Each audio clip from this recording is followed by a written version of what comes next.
Le festival Montpellier Danse vient de démarrer avec, comme chaque année, une programmation de danse de premier plan.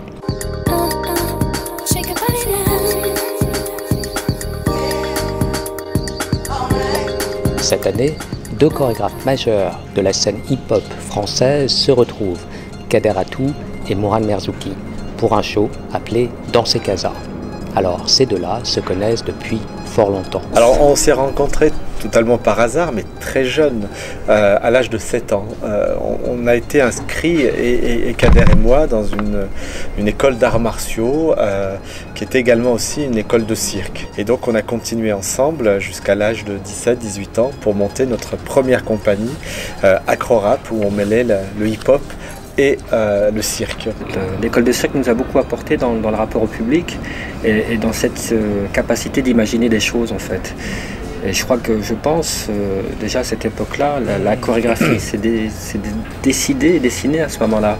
Et c'est vrai que lorsqu'on est dans le milieu du cirque et qu'on grandit avec Buster Keaton, Harold Lloyd, Charlie Chaplin, on ne peut que rêver à un moment donné. Le cirque, c'est la magie, c'est la féerie, etc. Et dans notre danse, c'est vrai que lorsqu'on a créé Acro-Rap, c'était vraiment dans cette volonté de mêler cette danse dite urbaine, avec cette énergie, cette virtuosité, et avec le côté magique, quelque part, du cirque. Danser Casa, ce sont 8 danseurs que les deux chorégraphes ont sélectionnés lors d'une audition de 2 jours au Maroc, parmi 280 hip-hoppers. Des jeunes bourrés d'énergie et de talent, qui viennent d'horizons très variés, du hip-hop bien sûr, mais aussi du cirque, de l'acrobatie ou de la danse contemporaine. Le jour de l'audition démarrait à 14h, à 13h30 il n'y avait personne. Ça s'est déroulé en fait à l'Institut français de Casa. Et à moins quart, il y a 280 jeunes venus de tout Casablanca, Tanger, Marrakech, qui déboutent dans l'Institut et qui commencent à s'échauffer dans le hall, en haut, etc. Et donc on a été agréablement surpris du nombre de personnes qui ont répondu à cette audition.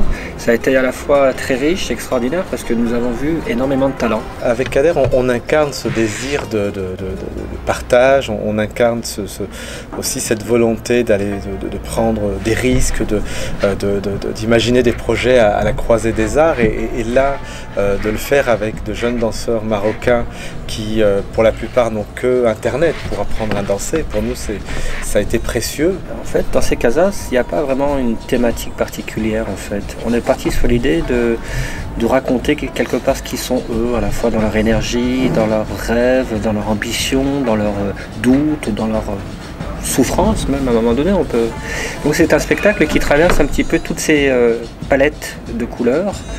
À la fois dans la virtuosité, dans la poésie, dans l'énergie. On est arrivé avec l'idée d'une page blanche, d'un livre à écrire, et nous l'avons écrit en fait avec eux. On perçoit dans ce spectacle une très forte communion entre les danseurs avec cette musique envoûtante. Alors, est-ce qu'il y a là quelque chose de spirituel là? Moi, je ne parlerai pas de spiritualité, je parlerai plus de lâcher prise. En fait, on a essayé de partager avec le public ce qu'ils sont eux, à la fois en tant que danseurs, mais à la fois dans la vie de tous les jours. Donc on passe par toutes ces émotions parce que c'est ce qu'ils incarnent. Ils peuvent être parfois extrêmement joyeux, parfois préoccupés, parfois pleins de doutes, parfois généreux, parfois avec ce désir de partage. Et donc le spectacle, c'est ça finalement. On a toujours ce souci de transmettre, d'accompagner, de partager. Voilà, parce qu'aujourd'hui on a les moyens de le faire et on pense effectivement aux artistes de demain, au public de demain.